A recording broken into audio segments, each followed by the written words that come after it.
Lembaga Riset Muda Bicara ID merilis hasil survei nasional kuartal pertama tahun 2026 yang memotret persepsi anak muda terhadap kinerja gubernur di 38 provinsi di Indonesia. Hasil survei menempatkan Gubernur Maluku Utara Sherly Laos di posisi teratas dengan tingkat dukungan sebesar 18,50%. Posisi kedua ditempati Pramono Anung dengan perolehan 17,30%, disusul Deddy Mulyadi di posisi ketiga dengan 17,10%. Ketiganya dinilai menonjol dalam pendekatan kepemimpinan yang dianggap relevan dengan kebutuhan serta ekspektasi generasi muda. Survei ini melibatkan 800 responden dari berbagai wilayah di Indonesia yang dikumpulkan sepanjang Maret 2026.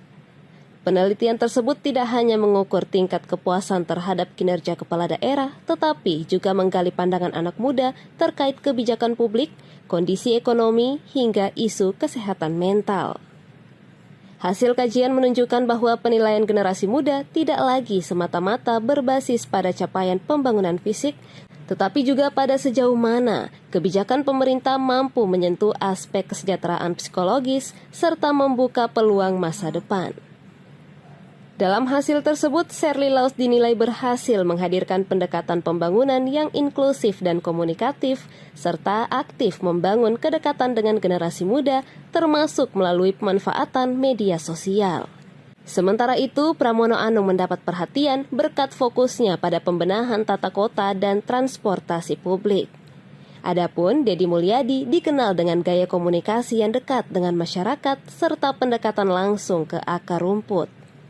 Muda Bicara ID menilai hasil survei ini mencerminkan perubahan pola penilaian generasi muda terhadap kepemimpinan daerah. Generasi muda kini dinilai semakin kritis dan menempatkan isu keberlanjutan ekonomi, akses layanan publik, serta kesehatan mental sebagai faktor penting dalam mengevaluasi kinerja pemerintah daerah.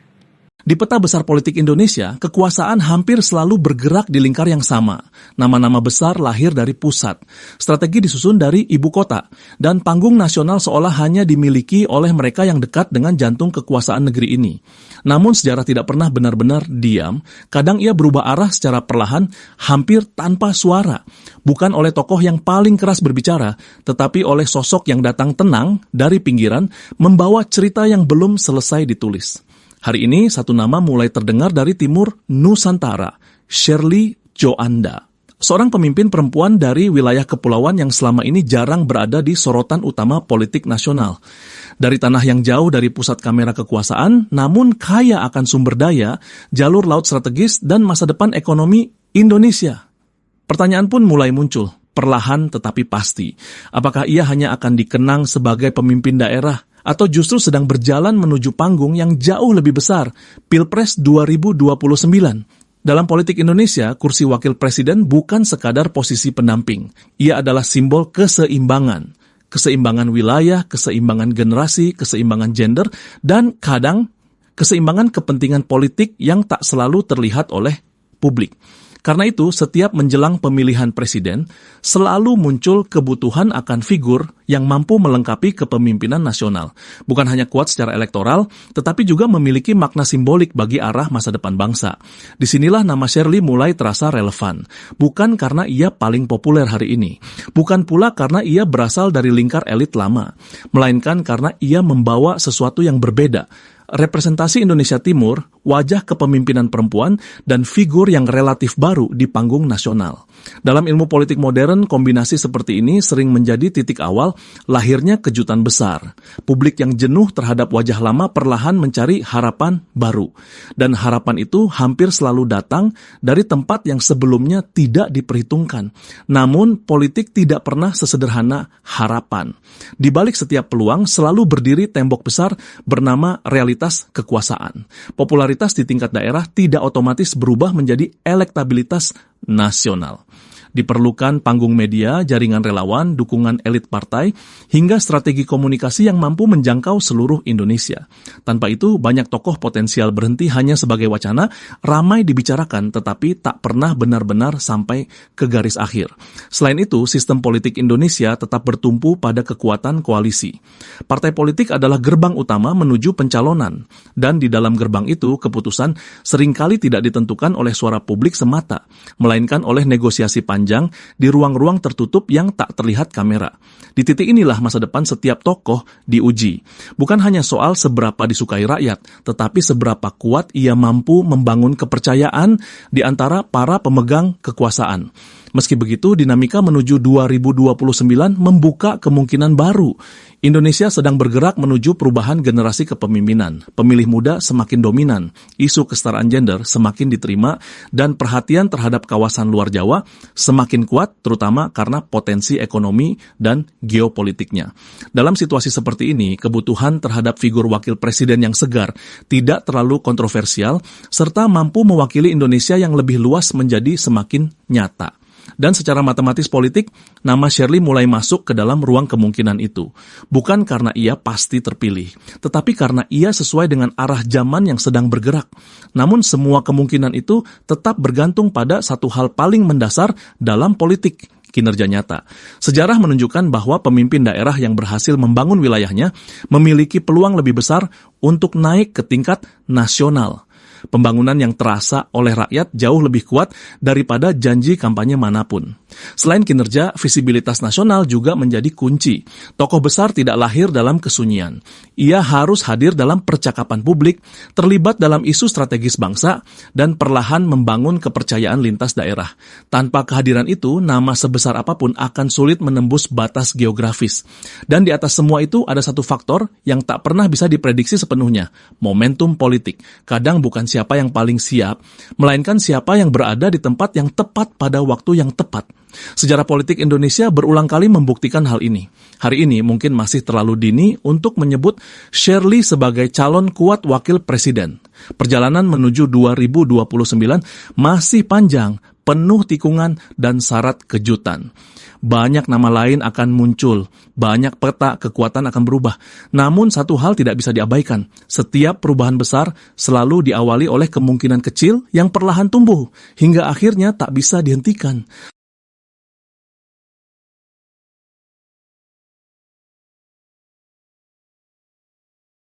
Oke, ada pernyataan menarik dari Gubernur Sulsel, Sudirman Sulaiman, terkait dengan kritikan yang dia terima selama ini. Apa itu? Ini dia. Saya banyak sabar saja. Kalau ada netizen dan sebagainya, itu adalah kritik membangun bagi kami. Saya sampaikan saya bukan pemain yang kemudian bisa titok-titok dengan tentong-tentong dengan sesuatu kritikan. Silakan saja. Yang kenal dan saya tidak kenal tidak ada masalah. Tapi yang pasti kita akan bersengketa di akhirat. Saya sampaikan, kita akan bersengketa di akhirat. Kenapa? Saya akan diam. Tapi saya akan mendoakan yang terbaik untuk sampean. Kenapa doa terbaik katanya insya Allah akan baik? Karena pembalasan hanya dua, membalas setimpal atau mendoakan yang lebih baik.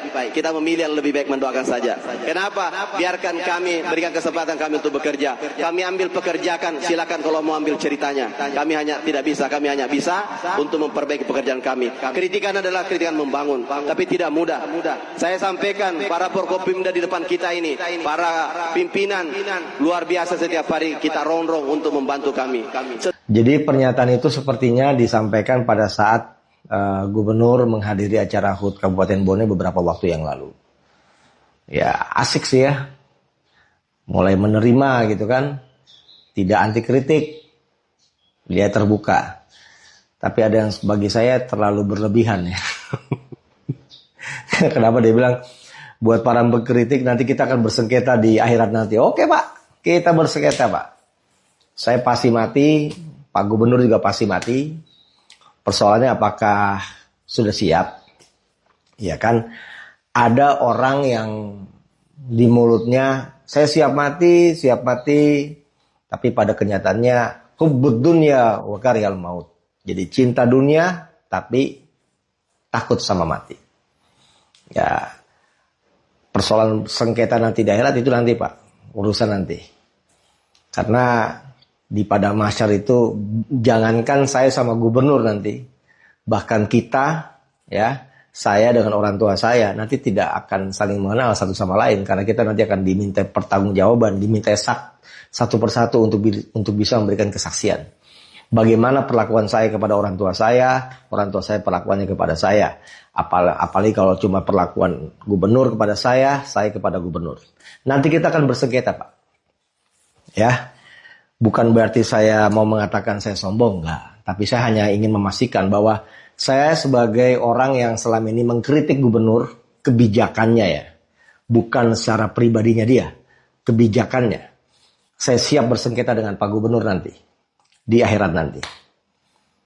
Ya, saya nggak punya apa-apa, Pak. Harta saya cuma segini, yang tadinya nggak ada. Kalaupun sekarang udah punya satu mobil, ya alhamdulillah. Istri boro-boro punya, satu aja nggak ada. Apalagi buat orang yang punya istri dua, misalkan seperti itu. Kira-kira dia siap nggak? Jangan sampai coba di mulutnya doang, supaya terlihat keren, supaya terlihat, wah ini orang agamais, wah ini orang mantap, seperti itu. Enggak. Kalau saya, qanaah aja. Apa itu qanaah? Saya merasa cukup. Dan saya sangat berterima kasih sekali sama gubernur. Karena Gubernur Sulsel Sudirman Sulaiman mau menerima kritikan-kritikan itu. Ya, itu haknya Pak Gubernur ya, mau terima atau tidak. Sama, saya juga. Itu juga terserah sama Pak Gubernur, mau terima kritikan saya atau tidak. Jadi sama-sama enak aja, Pak. Nah, kita coba bandingkan ya. Gubernur lainnya, Sherly Coanda. Sherly Coanda ini Gubernur Maluku Utara, ini sudah menjadi primadona buat para masyarakat di seluruh Indonesia. Bahkan berharap supaya Sherly Coanda ini menjadi gubernur di daerahnya orang. Ada yang minta di Sulsel, ada yang minta di Kalimantan Timur, ada yang minta di DKI Jakarta, ada yang minta di manapun seperti itu. Lalu bagaimana? Ya, bagaimana jawaban seorang Sherly Coanda ketika dimintai tanggapannya terkait dengan apa yang sudah dia lakukan di daerahnya? Ini dia jawabannya. Saya tidak bisa membuktikan saya layak atau tidak. Saya bahkan tidak tahu hal ini saya layak atau tidak.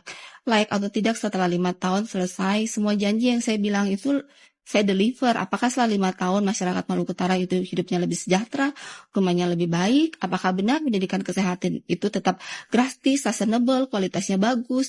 Apakah kemudian memanfaatkan sumber daya alam itu bisa benar-benar membangun jalan dan jembatan yang saat ini mereka belum menikmati, bahwa mereka bisa hidup dengan bermartabat, sejahtera dan bahagia di tanah yang kaya ini? Itu baru saya berhasil.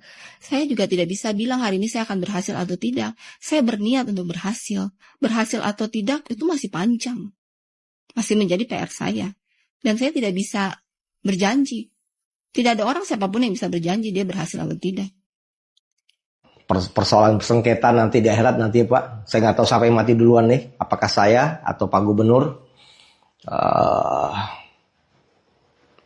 Yang pasti kami mengkritik itu kebijakan. Ya, kalaupun misalkan gubernur mau ngajakin diskusi sama saya, ayo silakan aja. Karena diskusi itu ketika ada kesetaraan pemahaman. Kalau misalkan tidak punya kesetaraan pemahaman, itu namanya tanya jawab. Jadi ya, ngapain kita tanya jawab? Ya, makanya saya bilang buat apa saya juga ketemu sama gubernur.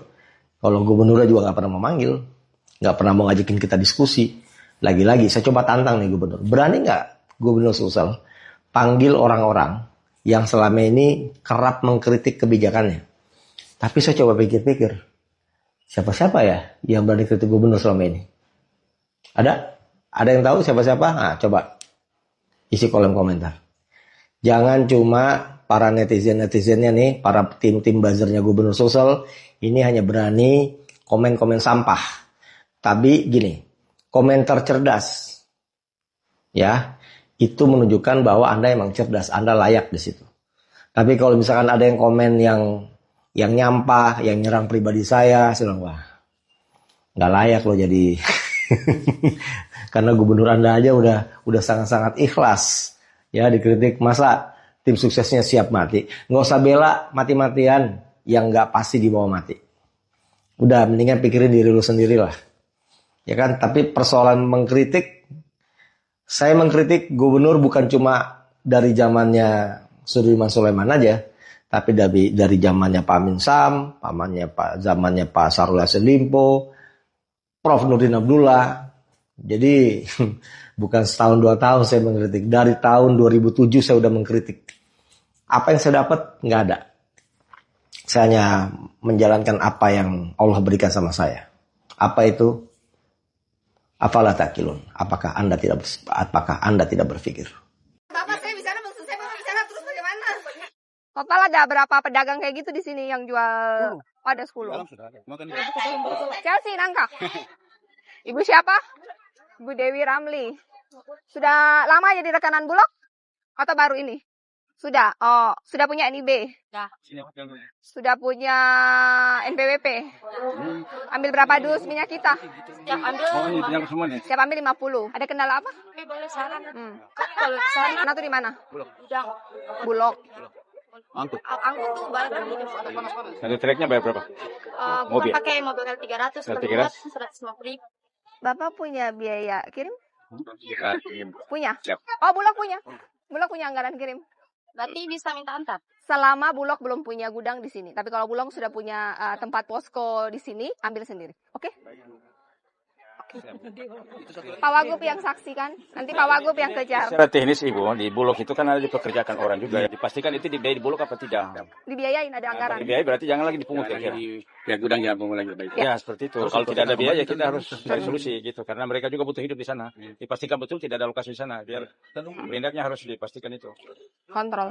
Dulu ini Bulog ini tahun-tahun kemarin ini kan kita dititip semua pedagang ini jual Bulog. Tapi dengan tahun-tahun kemarin ini ada pedagang cuma 1, 2, 3 orang yang jual Bulog. Sebagian ini tak ada jual Bulog karena dia bukan sistem cash. Nah sekarang kan ekonomi kan tak sama nih dulu. Daya belinya menurun. Seharusnya kan punya Cina saja punya distribusi agen-agen beras kayak Firma Agus saja itu sampai satu minggu bahkan sampai 2 minggu. Atau bisa jual dia punya spesial apa? Kenapa Bulog punya pemerintah kok bisa Pertama, stok itu terbatas. Iya. Yang ada doi saja tak ada barang. Dua, karena yang tak ada doi saja tak ada barang dan ini stoknya sekarang terbatas. ini kan pasar tak sama dengan dulu.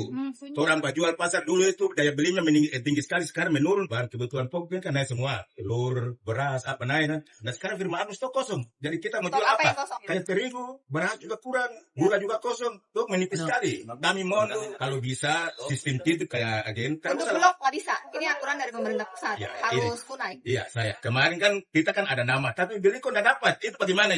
Ini mau dirapikan. Iya. Jadi karena stok Bulog sekarang per hari ini cuma ada 79.000.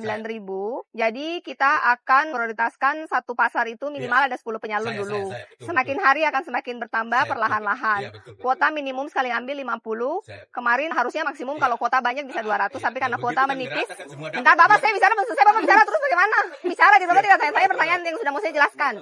Jadi ini kuotanya 50 minimum, maksimum 100. Lalu bayarnya harus tunai, punya NIB dan EPWP bertahap. Jadi yang pengen berjualan tapi belum dapat kebagian, tinggal daftar di Perindakop atau di Bulog, nanti Bulog verifikasi dengan segala persyaratan. Jika punya NIB, NPWP, punya tunai, boleh. Oke? Saya makasih Ya, banyak. makasih. Oh, sudah bongkar. Batanya mana? Cuman segitu batanya, mana cukup? Mana dari Perkim? Ada RAB-nya enggak? Lisain nama RAB-nya. Ini lisain rumahnya ibunya udah lihat? Sudah oke? 6 kali 4,5. Minimal kan 6 kali 5. Ibu ada berapa orang yang tinggal sini? Oh, jadi cuma 1 kamar. Tapi kan dia punya suami. Ya berarti harus 2 kamar dong. Lah bukannya yang di sini saya kemarin kasih 50 dan 25 yang rumah ini? 20 dan 25. Ada videonya, jadi dapat 75. Ini Bapak tidak menyelesaikan masalah, Bapak bikin masalah baru ini. Harusnya kan kalau seperti ini konsultasi dengan saya, khusus misalnya dengan Halsel. Kalau HPS-nya terlalu mahal, berarti untuk Halsel kita naikkan. Kan tugasnya menyelesaikan masalah, bukan bikin masalah baru. Ya kemarin kan saya kasih 50 untuk rumah, 25 untuk dapur. Mereka sudah setuju borong di 5 juta. Berarti ini belum deal. Kalian nggak bantu untuk deal juga? Bahan kan sudah harus dikoordinasi, sudah ada solusinya. Jangan bahan dibagi, rumah dibongkar, Terus tukangnya belum deal, terus bagaimana? Pokoknya biaya tukang itu 10%-nya. Ya udah sekarang dia kembali ke 75, biaya tukangnya 10%, 7,5, duduk dengan tukang, gambarnya, bahas semua deal, tanda tangan kontrak di atas meterai sudah oke, baru bongkar. Itu SOP berlaku untuk semua rumah. Jangan kalian bongkar, tukang nggak ada, dia dari punya rumah walaupun cuma kayu, akhirnya dia nggak punya rumah, kalian mangkrakin. Kerja tuntas, bukan cuma foto lalu kirim ke saya. Ya, kawal.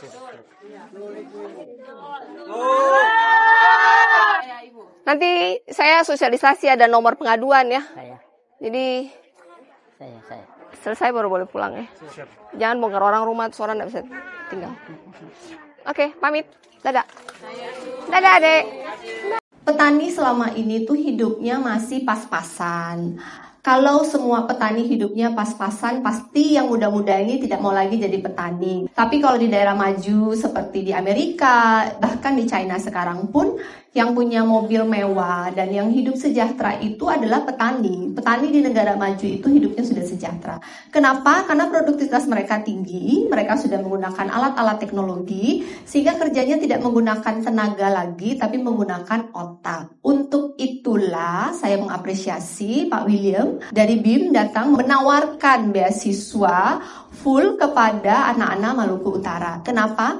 Karena kita Maluku Utara sekarang sedang bertransformasi dari pertanian tradisional menjadi pertanian yang modern, di mana menggunakan teknologi, menggunakan penelitian sehingga bisa meningkatkan produktivitas dan bukan kerja dengan otot tapi kerja dengan otak. Untuk itu kita membutuhkan SDM-SDM yang punya kompetensi untuk itu. Maka adik-adik akan disekolahkan untuk diajarkan tentang agroteknologi manajemen yang baik, sehingga ke depan kita akan menghasilkan petani-petani milenial yang juga sejahtera. Kita dari Pemprov, dari Dinas Pertanian akan benerin irigasinya, investasi di alat, berpartner dengan kayak Mas Joko gini untuk tingkatkan produktivitasnya, kemudian kerjasama seperti dengan BIM untuk naikkan SDM, persiapan untuk menjadi petani milenial, sehingga saya percaya dalam bahkan waktu 2 tahun ke depan kita Maluku Utara udah swasembada beras. Pesan saya adalah kita ini bukan generasi yang meninggalkan sawah, tapi kita akan membawa teknologi ke sawah.